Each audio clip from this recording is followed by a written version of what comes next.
بهت خوش گذشت؟ خیلی.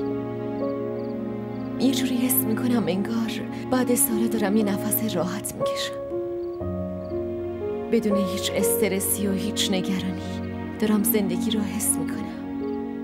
با اینکه نگرانی ها، استرس ها و پریشونی ها هستن، اما بازم تو خوشحالی گیتی.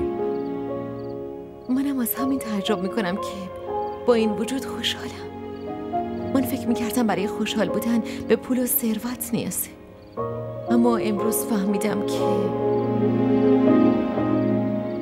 با چند روپیه هم میتونی خوشحال باشی توی زندگیت. کافیه دلت شاد باشه، مگه نه؟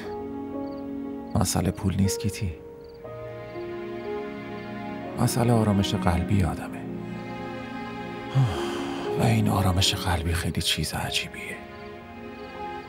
این وقتی بخواد توی قلبت بشینه، دیگه تلاش، زحمت، همه چی براش بی‌معنیه. مردم سالها تلاش میکنن اما نمیتونن این آرامش رو به دست بیارن، ولی بعضیا مثل تو خوششانسن که اینو بدون خواستن به دست میارن. این حرفا رو از کجا یاد میگیری؟ کتابا رو ویرایش میکنم نه؟ خب دیگه از همونجا یاد میگیرم.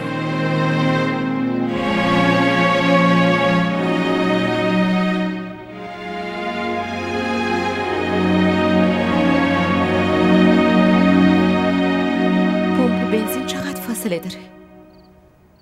چرا؟ با هم قدم بزنی بهت خوش میگذره ها.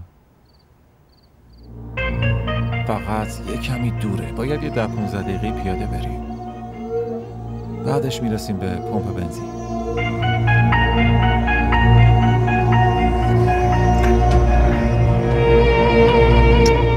گیتی بیا پشت سرم. چیه؟ چی شده؟ چی میخوای؟ ساعت، پول، گوشی، همه چیمو بهتون میدم. زن به این خوشگلی داری و این چیزا رو به پیشنهاد میدی؟ گیتی وایسا آخه. چرت و پرت نگو احمد. چرت و پرت ولی نشون میدی.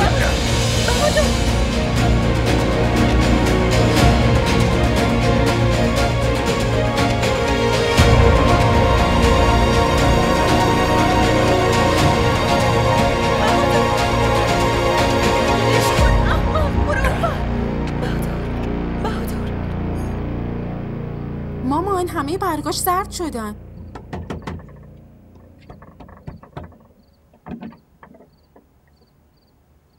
داداش این چه وضعیه؟ وای خدای من چی شده؟ داداش دست چی داداشتو بگیر شده؟ اینجا بنشونش دخترم. داداش چه اتفاقی افتاده؟ چیزی نیست، یه زخم کوچیکه. این یه زخم کوچیکه؟ نمیتونی درست راه بری، از هر طرف لباست پاره شده، بعد این یه زخم کوچیکه؟ برو برای داداشت آب بیار. تا وقتی این منحوس توی این خونه باشه این بلاها سرمون نازل میشه.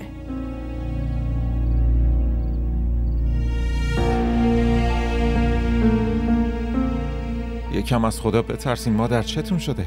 هرچی دلتون میخواد بهش میگین. خوبه اونم یه روز برگرده جوابتون رو بده. مادر من مادرتم، چطوری پسرمو توی این وضع ببینم و ساکت بمونم؟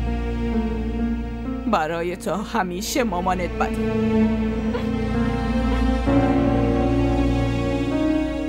خیلی که کتکش نزدیم. همونجور که تو گفتی فقط یه گوشمالی بهش دادیم، ولی خب دست و پاشو نشکستیم. خوب کردی. بالاخره یکم دلم خنک شد. خودشو خیلی عاقل فکر میکرد. اون که شما دوتا رو ندید. نه صورتمون رو پوشونده بودیم. همه چیز خیلی زود اتفاق افتاد. ما هم سریع برگشتیم. باشه فعلا جفتتون بریم، بعدم میبینم. باشه.